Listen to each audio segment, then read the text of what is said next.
स्वागत छ मेरो किचनमा। यदि यहाँहरूले मेरो च्यानललाई सब्स्क्राइब गर्नुभएको छैन भने प्लिज सब्स्क्राइब गरिदिनु होला।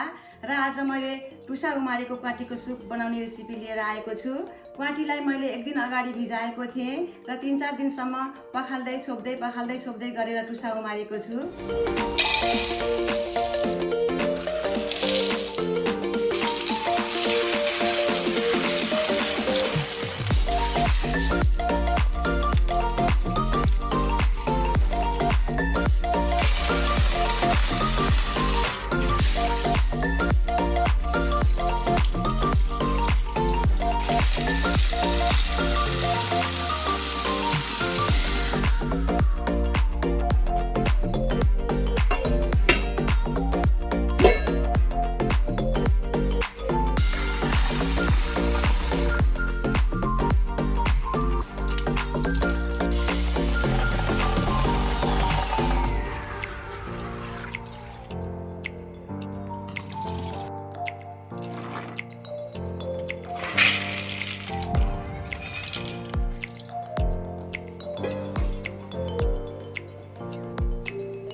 यो क्वाटी 5औं दिनको हो। एकदम राम्रोसँगले उम्रिएर आएको छ सबै। अब यो बनाउनको लागि हामीलाई अदुवा, लसुन, प्याज, खोर्सानी, टमाटर, जायफल र मरिचको पाउडर, जायत्री, तेजपात, अलैँची, सुकुमेल, दालचिनी, नुन, बेसार, जिरा, धनिया, गरम मसला, धुलो खोर्सानी, ज्वानो अनि तेल चाहिन्छ। अब तेल तात्यो, म यसमा मसलाहरू फुराउँदै छु। दालचिनी, तेजपात, दालचिनी, कालो अलैँची मैले अलिकति फोडेर हालेको छु। सुकुमेललाई पनि मैले हल्का फोडेर हालेको छु। जायत्री। अब यो हल्का फुरेपछि मैले 1 टीस्पुन मैले ज्वानो राखेँ। ज्वानोलाई एकैछिन चलाइदिन्छु। त्यसपछि मैले प्याज राख्दैछु। मैले एउटा प्याज राखेको छु। अब एकैछिन भुट्नुपर्छ यसलाई हल्का ब्राउन हुने गरेर।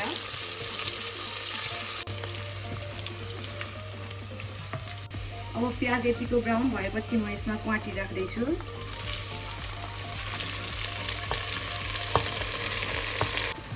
मैले यसमा 1.5 कप क्वाटी लिएको छु। अब म यसलाई एकैछिन राम्रोसँगले भुट्छु। यो टुसा उमारेको क्वाटी चाहिँ हामीले जनै पूर्णिमामा खाने गरिन्छ। क्वाटीलाई मैले एकैछिन भुटेँ। अब म यसमा अदुवा लसुन हालेर एकैछिन फेरि भुट्दैछु। मैले 1.5 टेबल स्पुन अदुवा राखेँ ग्रेट गरेको। 1 टेबल स्पुन मैले लसुनलाई पनि ग्रेट गरेर राखेँ। अब यसलाई राम्रोसँगले मिसाएर चलाउनु पर्छ। एकैछिन भुट्ने हो फेरि यसलाई पनि। अदुवा लसुन हालेर एकछिन भुटेपछि अब म यसमा सबै मरमसलाहरू राखेर फेरि भुट्छु। पहिला म बेसार राख्दैछु। 1.5 टीस्पुन बेसार राखेँ।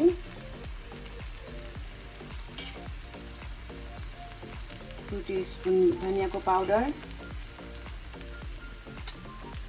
2 टीस्पुन जिरा पाउडर,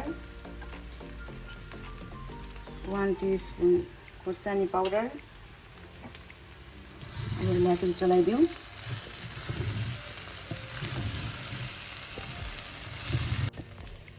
ल यो यसरी राम्रोसँगले भुटिनुपर्छ। यो जति भुट्यो उति चपिलो मिठो हुन्छ। अब म यसमा टमाटर राख्दैछु। 1.5 टमाटर मैले चप गरेर काटेको छु, त्यो राख्दैछु।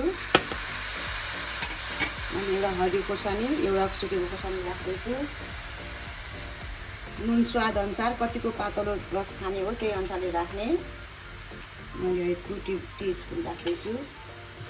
अब टमाटर गलुन्जेल एकैछिन फेरि पकाउने।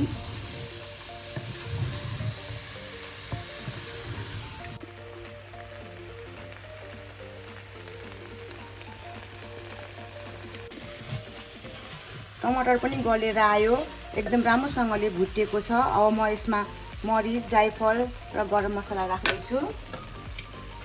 हाफ टी स्पुन मरिचको धुलो र हाफ टी स्पुन जायफल राख्दैछु। 1 टी स्पुन मैले गरम मसला राख्दैछु। अब यसलाई राम्रोसँगले चलाइदिन्छु। यसरी जायफलहरू सबै मरिचहरू राखेर बनाएको रसले चिसो पनि फाल्छ भन्ने चलन छ।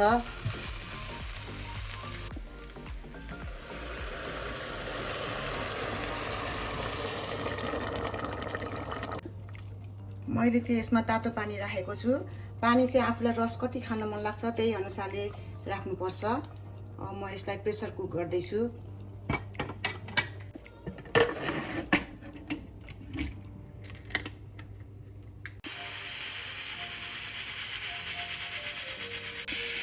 क्वाटी चाहिँ 2-3 सिटीमा पाक्छ। अब म यसलाई अफ गर्दैछु।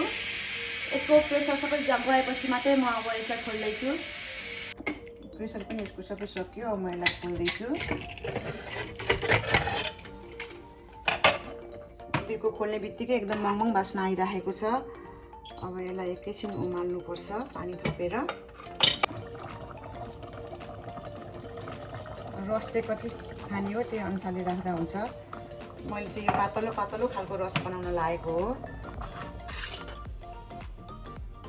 अब यसमा लास्टमा मैले अलिकति घिउ राख्दैछु। एकदम मिठो बास्ना आउँछ, स्वाद एकदम राम्रो ल्याउँछ यसले। अनि अब यसमा धनियाँको पत्ता राखेर एकैछिन उमाल्ने।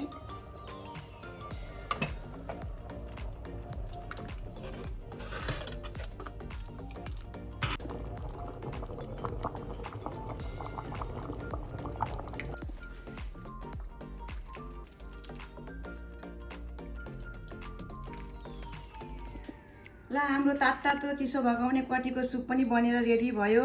यसरी टुसा उमालेर बनाएको क्वाटीको स्वाद नै भिन्दै हुन्छ, बास्ना पनि अर्कै आउँछ, खाँदा एकदम मिठो हुन्छ र यसले शरीरलाई पनि एकदमै फाइदा गर्छ, ताकतिलो हुन्छ। हजुरहरूले पनि यसरी नै बनाएर इन्जोय गर्नुहोला र कस्तो लाग्छ मलाई भन्नुहोला। Thank you.